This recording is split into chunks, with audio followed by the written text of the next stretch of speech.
Olá, este é o segundo Summit ESG do escritório Badaró de Luca. Eu sou o Rui Badaró e hoje eu estou com a professora Eloá Figaro, que é advogada, autora do livro Legal Writing, Manual Prático para Redação Jurídica em Inglês, é mestre em Direito Internacional pela USP, tem uma sólida formação acadêmica e isso eu posso atestar, pois ela também é minha professora. Isso é um spoiler, pessoal. Se não bastasse isso, ela possui diversas certificações em ensino de inglês para adultos pela Cambridge University, inglês como meio de instrução pela Oxford University e inglês jurídico pela Cambridge University. Ela também estudou relações internacionais na Harvard University e aprofundou seus conhecimentos no sistema jurídico americano na International Law Institute em Georgetown. Com mais de 15 anos de experiência no ensino de inglês jurídico para negócios também, Eloá é licenciada pela Global Legal English do Reino Unido e para preparar e aplicar as certificações TOLES Legal e é membro do EA-TEFL e da Euleta. Depois você diz como é que fala isso em inglês, destacando-se como uma referência na área.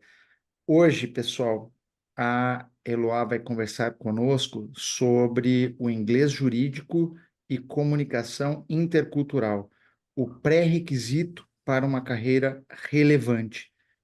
E notem que essa temática é de suma importância nas práticas ESG, que nosso escritório tanto prescreve, aplica e luta por, justamente porque, por meio de uma boa governança, por meio de você se planejar e se preparar, é que você poderá alcançar o sucesso nos seus projetos. Eloá, muito obrigado por ter aceito o convite do nosso escritório e temos a certeza que aprenderemos muito hoje. A palavra é sua e não incomodo mais. Eu é que agradeço pelo convite, é um grande prazer estar aqui com o Rui, um profissional que eu admiro muito, já de longa data, e também tenho o prazer de tê-lo como meu aluno, muito dedicado, inclusive. E é um prazer estar aqui podendo compartilhar um pouco da minha experiência e do que eu tenho visto no mercado como não só mais um diferencial do inglês, mas um pré-requisito e como que a gente pode utilizar isso ao nosso favor para ir além no nosso desenvolvimento profissional enquanto advogados. Eu queria começar fazendo uma relação com o que o aprendizado do inglês ou o uso do inglês e o inglês jurídico tem tanto a ver com essa temática ESG e até com o I e com o S do ESG, não só com o D. Eu acho que você tocou no ponto do D da governança, mas tem muito do I e tem muito do S também, quando a gente pensa nos objetivos de desenvolvimento sustentável. Ah, então, se a gente pensar no objetivo 4, que é fornecer educação de qualidade, o objetivo 8, que está relacionado ao trabalho digno e ao crescimento econômico, e o objetivo 9, de criação de uma infraestrutura e inovação resilientes, a gente consegue amarrar esses objetivos com o inglês e com o inglês jurídico. E por quê? Como que a gente consegue amarrar essas ideias?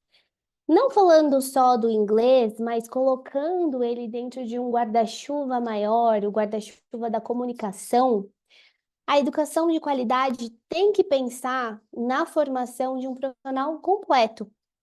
E o profissional completo é aquele que vai entender, além da técnica, como se comunicar no seu âmbito profissional, que vai ser apto a entender nuances, a prospectar clientes, a identificar bem as suas necessidades, a dar um bom serviço jurídico para ele, que aqui é o nosso nicho, é o nicho jurídico. O que vai ligar diretamente aos pontos 8 e 9, de trabalho digno, crescimento econômico e desenvolvimento de uma infraestrutura e inovação. porque bons serviços vão levar ao desenvolvimento econômico de vários setores e podem contribuir também para o desenvolvimento de uma infraestrutura eficiente.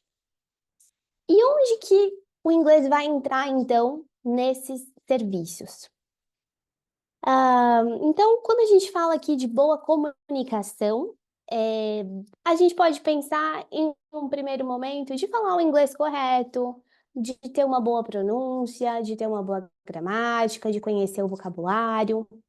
Mas isso é só o primeiro passo. E às vezes ele nem é tanto o mais necessário, dependendo do momento que a gente está da nossa carreira ou de com quem a gente está se comunicando.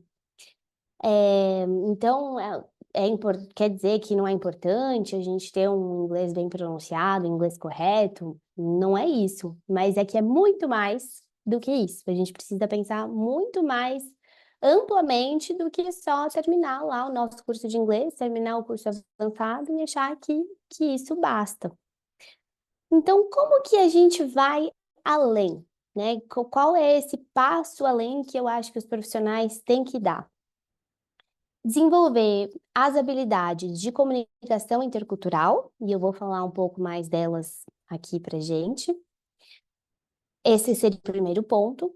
Um segundo ponto seria entender que o inglês, ele é mais do que uma língua dos Estados Unidos, ou a língua que a gente vai conversar com a Inglaterra ou com o americano, mas o inglês hoje é uma língua franca. Então, a gente aqui, enquanto brasileiros, a gente vai explicar o nosso sistema jurídico para uma pessoa da Alemanha, do Japão, da China, utilizando o inglês.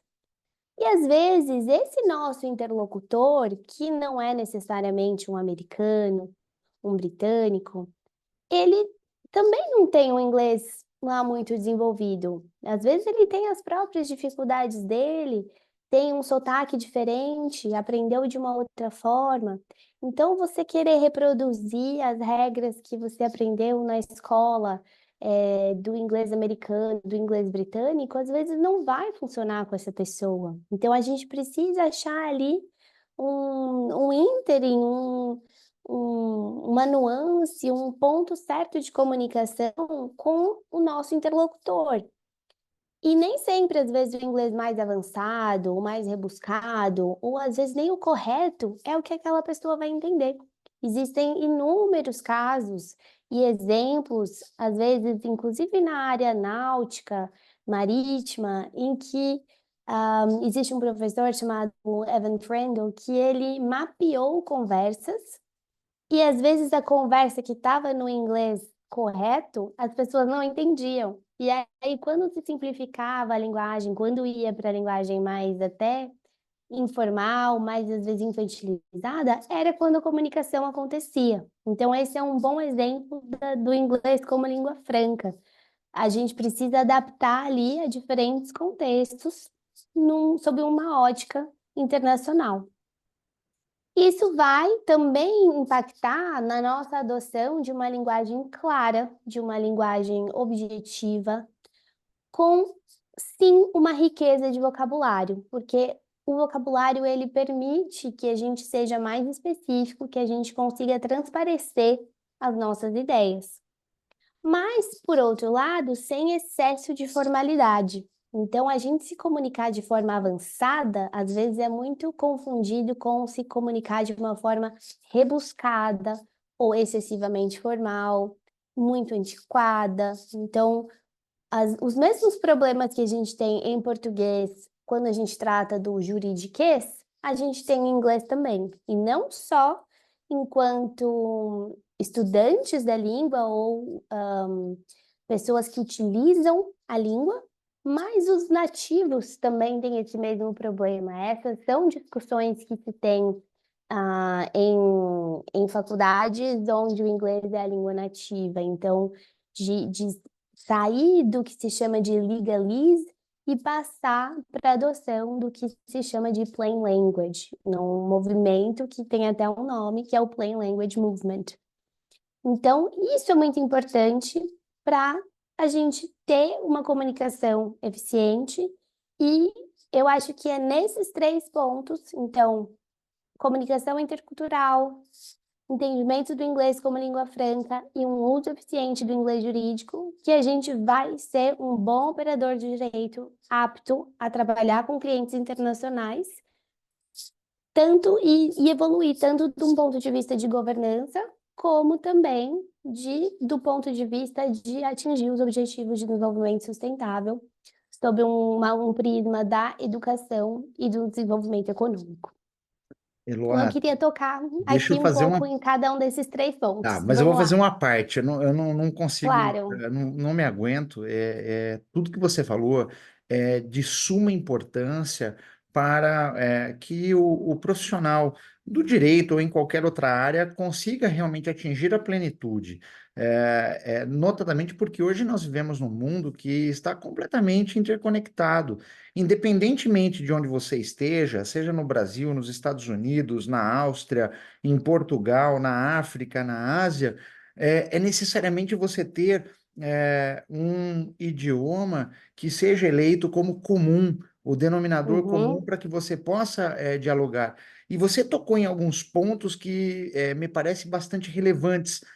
Nem sempre o uso de um inglês escorreito, formal, é a melhor forma de se comunicar efetivamente. E deu alguns exemplos e eu lembrei de outros, numa discussão entre um piloto de avião e uma controladora de voo, onde eles simplesmente por conta da interpretação errada de uma palavra em inglês, eles quase se altercaram, né? E foi algo surreal, né? Eu precisava fazer esse comentário, então claro, e é é super, magnífico. é mais um que ilustra essa situação. Ok, Alonzi, vamos lá. Vamos lá. Bom, em termos de habilidades de comunicação intercultural, isso é um tema que eu vejo se tocar pouco nos cursos de idiomas aqui no Brasil, mas que na Europa faz parte da maioria dos sílabas, dos conteúdos programáticos dos cursos de inglês para negócios e de inglês jurídico. Por quê? Quando a gente pensa, por exemplo, no contexto europeu, existe uma diversidade de culturas, então, existem expectativas diferentes de como você se comunica. Muitas vezes, acho que talvez você tenha alguns exemplos, e eu acho que todo mundo que trabalha com clientes estrangeiros tem exemplos de, às vezes, ter escrito um e-mail super bonito, super longo, cheio de princípios, e aí enviou para um cliente americano e o cliente respondeu super seco, tá? Mas e aí? Mas é sim ou não? Ou, por outro lado, a pessoa escreveu um e-mail super objetivo, dando uma direção, enviou para um cliente alemão ou espanhol, e aí o cliente questionou, mas como que você chegou a essa conclusão? É, por quê? Por que que você está me sugerindo isso? Então, porque existe aqui uma forma diferente de se criar um raciocínio entre diferentes culturas, tanto do ponto de vista da persuasão, quanto do ponto de vista da comunicação. Então, se a gente pensar, por exemplo, no Japão, as pessoas se comunicam muito nas entrelinhas. Então, existem hábitos e rotinas que são esperadas de uma determinada pessoa que nos Estados Unidos, por exemplo, não existem. E muitas vezes eu vejo meus alunos tendo dificuldade de se comunicar em inglês em determinadas situações, e essa dificuldade não tem absolutamente nada a ver com a língua. Não tem a ver com gramática, não tem a ver com vocabulário, não tem a ver com pronúncia, mas tem a ver com a forma como essas ideias estão sendo comunicadas. Um outro exemplo é como a gente faz apresentações. Então, tem gente que começa a apresentação, uma apresentação acadêmica, e já começa falando, eu vim falar aqui hoje de governança corporativa. E começa a falar de governança corporativa, termina e acabou. Existem outras culturas que vão falar, hoje eu vim aqui tratar de governança corporativa. A minha palestra vai ser dividida em 5 pontos. O ponto 1, ponto 2, ponto 3, ponto 4, ponto 5. A pessoa vai tratando dos 5 pontos, chega no final, ela recapitula esses 5 pontos e faz uma conclusão. Mesma coisa em reuniões. Tem clientes que vão querer fazer aquela reunião antes da reunião e depois um e-mail para recapitular tudo que foi tratado na reunião. Tem culturas que vão simplesmente, vá lá, terminar e perfeito, está dito, a gente não precisa recapitular nada. Essa diferença entre a necessidade da gente deixar tudo mais literal, mais transparente, mais concreto, mais especificado, vem do que a gente chama de culturas low context. Por que low context? Porque existe pouco contexto compartilhado. Então a gente precisa ser muito literal, a gente precisa ser muito específico, muito transparente com essas culturas. Ao passo que, se a gente às vezes está lidando com um cliente brasileiro, a gente já sabe mais ou menos quando a gente fala uma coisa, o que a gente quis dizer. Então, nem sempre o que a gente falou é o que a gente quis dizer. É o famoso vou ver e te aviso, né? Então, quando a pessoa fala, vou ver e te aviso, nem sempre ela vai ver, nem sempre ela vai te avisar.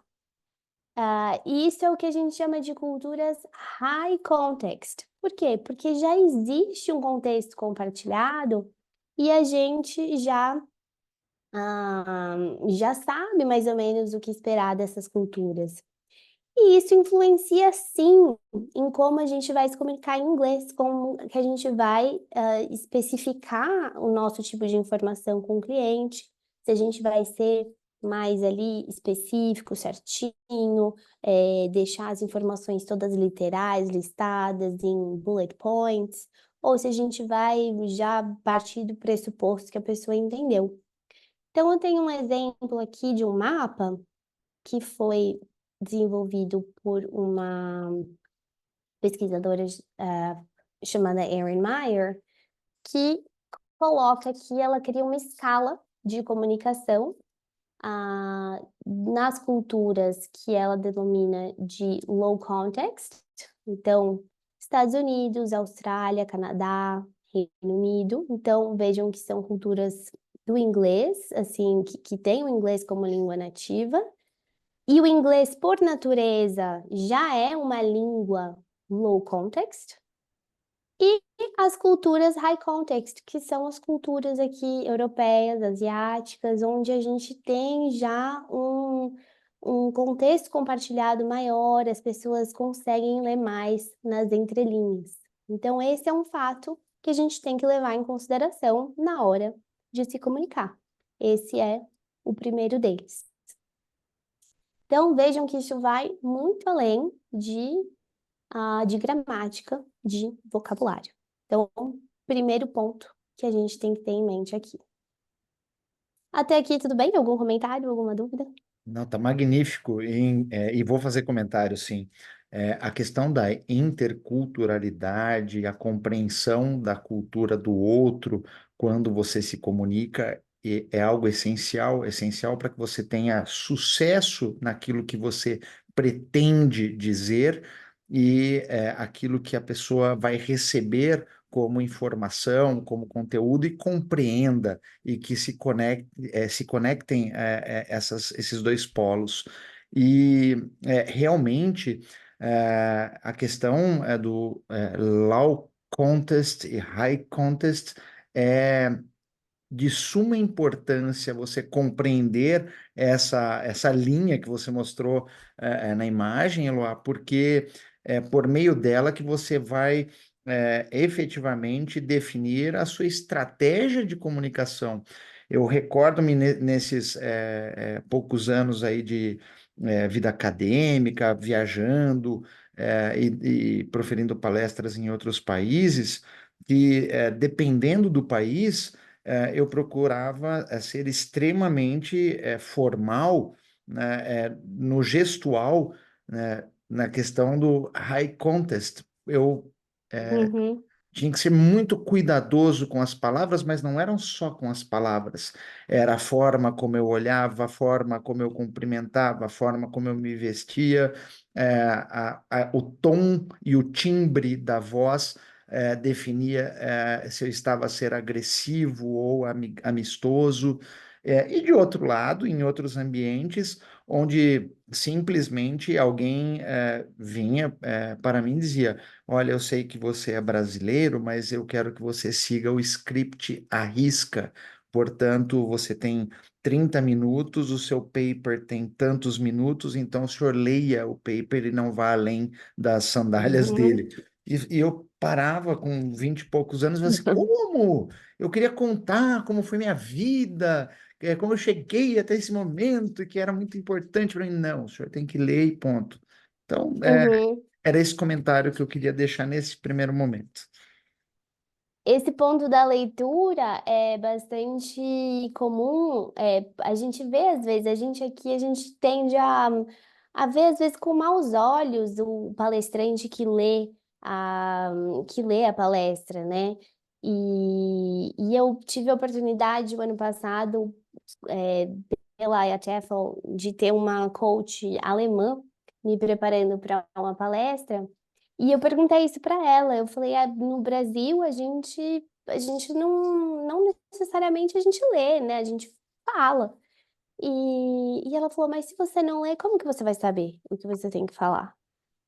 E eu falei, mas eu vou ter estudado antes, eu vou saber. Mas ela falou, mas aí as pessoas vão achar que você não se preparou, que você está improvisando. Então, ainda que você não queira ler, você vai ter que levar um papel. E pelo menos para segurar na mão e mostrar que você se preparou. E aí levei lá o meu papelzinho sob orientação dela. Mas é uma coisa que eu jamais ia imaginar. Às vezes a gente pensa exatamente o oposto. A gente pensa que a pessoa que levou o papel não se preparou o suficiente. Então, são essas pequenas percepções que a gente tem que estar atento. E a gente tem como se informar disso. Não é só no achismo, não é só no empirismo. Existe pesquisa por trás disso, existem dados, existe, enfim, pesquisas sociais, institutos de negócios, se debruçando sobre essas questões. Então, a gente pode trazer isso sim para o ensino de línguas e é algo que eu procuro trazer bastante para as minhas aulas. Um outro ponto que também difere entre culturas e que implica diretamente a nossa atuação jurídica é como a gente organiza as nossas informações. Por exemplo, em memorandos, em opiniões legais, em e-mails para clientes. Então, essa mesma autora que eu mencionei aqui, Erin Meyer, ela distingue, sob o prisma da persuasão, culturas que ela chama de applications first e culturas que ela chama de principles first. Qual que seria a diferença disso? Então, vamos supor que um cliente te faça uma pergunta sobre uma pergunta simples. Posso comprar uma propriedade rural no Brasil? Que é uma pergunta que estrangeiros às vezes chegam, né, para gente aqui com essa questão. Para determinadas culturas, você vai responder primeiro, sim, você pode, desde que você cumpra esses requisitos, ou não, você não pode, por conta desse fator que tem no seu, enfim, no seu panorama. E tem culturas que vão querer que você explique o desenvolvimento constitucional e o porquê da proteção rural das terras e como isso se desenvolveu ao longo dos anos. E a gente tem o INCRA, e aí o INCRA protege as terras, e por causa disso você pode ou você não pode. Mas se você contar toda essa história, por exemplo, para um cliente que quer só a resposta, sim ou não, ele já está insatisfeito. Por que que essa pessoa está falando tudo isso, está me cobrando todas essas horas no timesheet? para me contar toda essa história se eu queria só uma resposta de sim e não. Então vejam que aqui a gente está falando de línguas, a gente está falando de inglês, a gente precisa se comunicar com essa pessoa, mas sem esquecer do ponto comercial ali, de como que você vai atender o seu cliente bem. Como que o seu cliente está vendo o tempo que você está gastando e a forma que você está apresentando a informação. E às vezes eu vejo os alunos tendo esse tipo de dificuldade e ficando desapontados, e eles veem, ai, nossa, teacher, mas eu preparei a informação toda com carinho e agora o cliente está questionando. Será que eu não estou falando direito? Será que eu não sei falar inglês? Eu tenho tantas dificuldades com esses pontos. E às vezes o ponto não era o seu inglês. O seu inglês estava perfeito, o seu inglês estava super bem comunicado, mas você não usou ele de forma estratégica. Então, voltando ao ponto de que existem dados sobre isso, novamente aqui, as culturas em que o inglês é nativo, são culturas que tendem a ser mais applications first, então Estados Unidos, Canadá, Austrália, Reino Unido, ao passo que as culturas europeias, Itália, França, Espanha, Rússia, vão ter uma cultura mais principles first. Então, a gente vai ter que explicar as coisas antes da conclusão.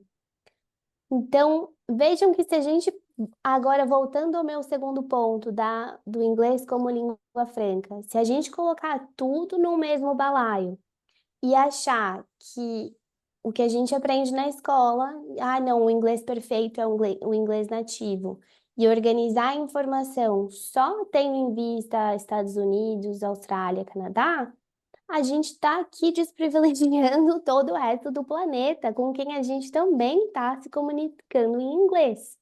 Então, outro ponto a gente considerar. Então, aqui é quando a comunicação intercultural e o inglês como língua franca, eles dão as mãos e a gente tem que considerar isso no inglês jurídico. Então, outro ponto aqui bastante importante. E o que que isso vai, então, implicar no inglês jurídico em si? O que que a gente tem que pensar no nosso dia a dia, de forma prática, como que isso repercute na nossa atuação profissional? Então, em primeiro lugar, saber disso, ter isso em mente. Então, buscar, enfim, recursos de informação, de educação, cursos de línguas de boa qualidade, que tragam isso, que tragam esse tipo de conteúdo mais profissional, cursos que sejam voltados para o desenvolvimento profissional. Isso não dá para achar que você fazer ali um curso que você vai conversar 20 minutos com um nativo, só porque ele é nativo você vai aprender bem, porque não necessariamente vai te trazer esse tipo de conteúdo. Então, primeiro se informar dessas vertentes, dessas possibilidades, é o primeiro passo. A partir daí, sabendo disso, a tendência, no que eu falei aqui de comunicação high context e low context, de forma geral, a comunicação intercultural mais eficiente, principalmente quando a gente tem ali diferentes culturas, às vezes uma cultura high context conversando com outra high context, às vezes elas precisam de processos low context. Então, a gente precisa ser mais literal, mais específico, mais claro. Então, do ponto de vista aqui puramente linguístico, frases completas, frases simples, respeitar a ordem do inglês. Então, aqui do ponto de vista gramatical, um dos maiores erros que eu vejo os alunos cometerem, às vezes fazendo tradução, é tentar traduzir as coisas muito literalmente, então repetir a ordem do português no inglês, fazendo às vezes ordens inversas, muito rebuscadas. Isso dificulta a comunicação. Então, ter uma comunicação mais linear vai te dar resultados melhores. Eu gosto de trazer para os alunos a ordem básica, que a gente não precisa inventar a roda. para escrever ou para falar inglês. A gente precisa do simples. Quem faz o quê, onde e quando. Então, se você seguir essa regra, essa ordem básica das coisas, já tirou a possibilidade de cometer erros da frente.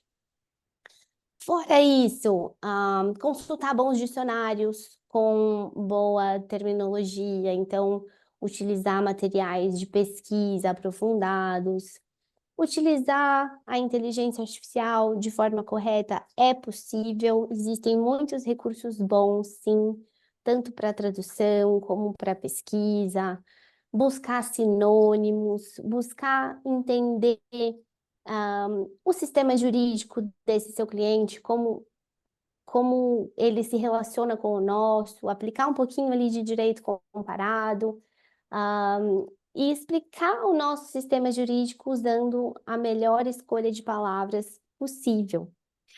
E entender que às vezes a gente não tem tradução direta para determinados termos, então não adianta a gente querer traduzir o agravo regimental, porque dependendo do sistema jurídico da pessoa, não existe agravo regimental nos Estados Unidos ou na Inglaterra, enfim, vai ser um outro tipo de recurso. Então, aqui, do ponto de vista de vocabulário, entender que a gente tem que conhecer palavras, às vezes mais genéricas, mais simples, utilizar categorias, então, utilizar mais o todo para explicar a parte, é uma estratégia interessante. E se aprofundar cada vez mais com bons recursos de vocabulário. Eu iria sempre aqui na linha do vocabulário, porque eu acho que ela pode dar uma riqueza de informação para a nossa comunicação em inglês jurídico, associada a essa comunicação intercultural. E Lá, isso uma vai parte. trazer. Uma parte. Fica à vontade. Eu preciso fazer uma parte. Todos que nos acompanham nessa aula da professora Eloá, da advogada Eloá, vocês podem muito bem substituir o tema inglês jurídico para o sucesso na comunicação de sua profissão. Não vou me limitar à advocacia, ao Uhum, direito, justo. e eu adorei, né? E eu preciso agora, no meio da exposição, cortá-la para fazer esse elogio, porque é como advogo para todos os meus alunos como você desenvolver um modelo ideal de comunicação em seu escritório. A Uhum, comunicação ideal é aquela que, compreendendo a outra parte, você dialoga com ela com uma linguagem que seja totalmente compreensível de acordo com o contexto da sua contraparte. É isso. Tá? é isso, é isso. E pronto, tá? Sigamos. E eu estou já me encaminhando aqui para concluir, Uhum. porque muitas vezes eu acho que, por exemplo, quando eu comecei, é, é, o inglês era essencial para a área que eu queria trabalhar, na época que eu trabalhava, enfim, na parte jurídica, quando eu ainda não era professora de inglês jurídico. É, era essencial ter inglês avançado e o inglês jurídico era um diferencial. Na época que eu era estudante, tinha pouquíssimos cursos de inglês jurídico. Eu fiz um curso na época com uma advogada americana, e eu fui, assim, uma das primeiras turmas, a fazer o certificado de inglês jurídico de Cambridge que existia na época, assim. Ele lançou e aí na segunda edição eu fui fazer porque eu me interessava, eu gostava, enfim, mas era algo muito raro. Por exemplo, os meus colegas de turma, meus da faculdade ou até as outras pessoas que trabalhavam comigo no escritório, pouquíssimas pessoas tinham estudado isso. A gente aprendia as pessoas aprendiam na prática, no dia a dia, recebiam lá um arquivo PDF que circulava em todos os escritórios com umas traduções, uma pior do que a outra, e é um PDF que todo mundo, acho que fez parte do ritual de transição de todo advogado, receber esse arquivo.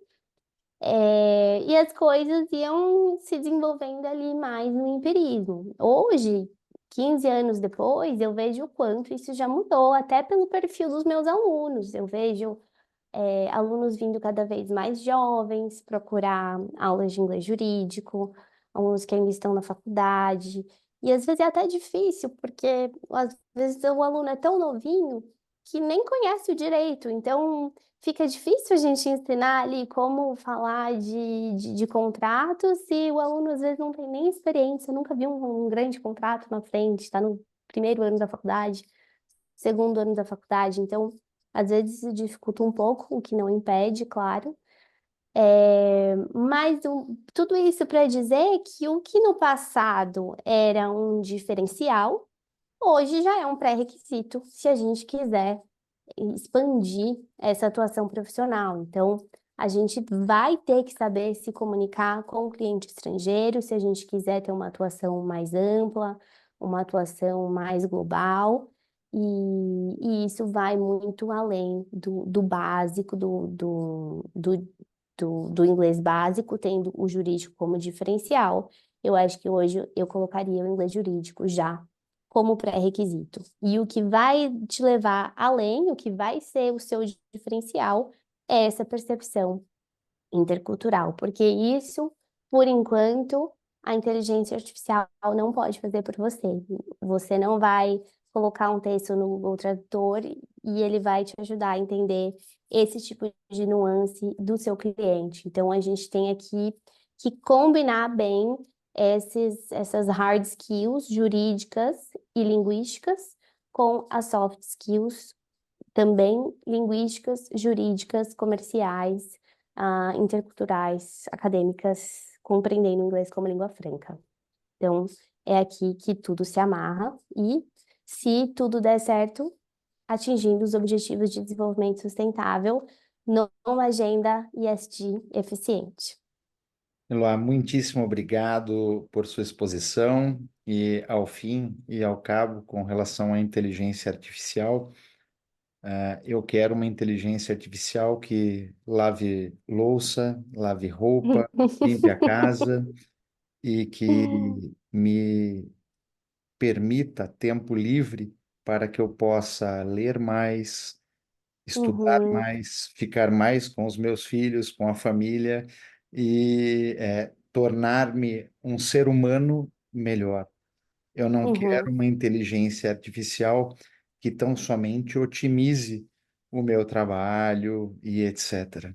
Não, Exato. Até porque a gente gosta tanto do nosso trabalho, eu adoro fazer pois, meu trabalho, eu não quero que a exato. inteligência artificial faça ele por mim. Isso era uma conversa que eu tive antes de começarmos a conversar com um colega alemão, tá? E então, ele disse exatamente isso e eu achei interessante reproduzir agora. Se não bastasse isso, muitíssimo obrigado por sua aula. Sua aula deixou claro para todos aqueles que nos acompanham a importância de se ter método para fazer tudo.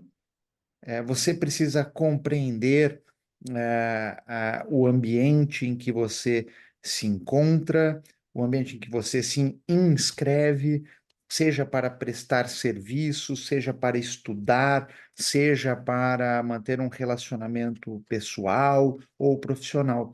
E de outro lado, não menos importante, você sintetizou de forma cristalina aquilo que aqui em nosso escritório sempre advogamos, ou seja, a necessidade de uma boa comunicação, compreendendo a sua contraparte e adequando documentos, diálogos e negociação frente às diferenças culturais existentes entre os nossos clientes e a outra parte que porventura está a realizar um negócio jurídico. E não menos importante, você trouxe o cenário atual, no sentido de que cada vez mais cedo os jovens já percebem a importância do inglês e em específico do inglês jurídico, para que ele possa ter sucesso, para que ele possa, ou ao menos, preencher os requisitos necessários para que ele consiga ir além daquilo que tão somente está, enfim, à disposição dele. E, por derradeiro, de forma bastante sutil, você trouxe a possibilidade de dialogarmos sobre uma crítica aos cursos jurídicos em nosso país na atualidade, que ainda não privilegiam não só a questão dos idiomas e a sua Uhum, importância para uma advocacia internacional ou para uma atuação internacional, pensando que no direito se forma um bacharel que pode enviesar-se pelas diversas carreiras, e o idioma é de suma importância.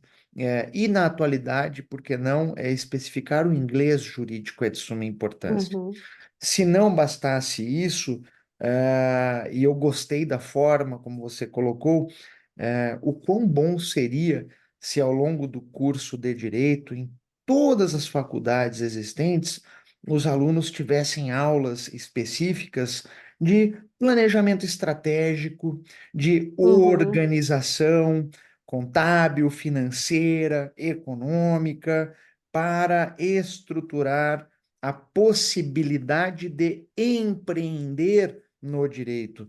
E direito. eu não estou aqui a minimizar a importância do direito, ao contrário, justamente compreendendo a importância das ciências jurídicas, que também é de suma importância que você consiga efetivamente instrumentalizá-lo, e não é saber processo. Não adianta nada você ser um expert em processo, ser um expert em direito material nas diversas áreas, dominar o inglês jurídico tendo aprendido com a professora Eloá, mas se ao fim e ao cabo, pela segunda vez hoje, você não conseguir materializar isso num ambiente organizado, planejado, que permita você prestar o seu serviço com excelência. É isso. Exatamente, exatamente, porque no fundo é isso que os clientes querem. Existem tantos advogados hoje que a gente precisa ser excelente, se a gente quiser. Excelente é ser o mínimo, né? Se quiser se destacar no mercado. Então, isso é muito importante. Professor Eloá, as palavras finais hoje são suas para levar a mensagem que quiseres a todos aqueles que nos acompanham, advogados, professores, alunos, estudantes e até pessoal que não é do direito.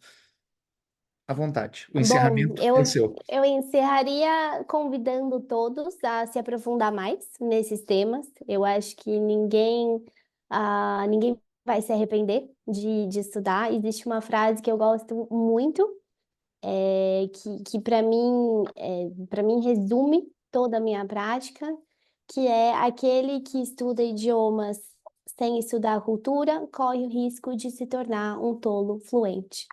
E não é isso que a gente quer, então estudem bastante, estudem culturas, aprimorem-se cada vez mais, a gente só tem a ganhar, ah, buscando passos para ir além. Abraços a todos. Esse foi o segundo Summit ISD do Escritório Badarói de Luca e até o próximo programa e palestra. Abraços.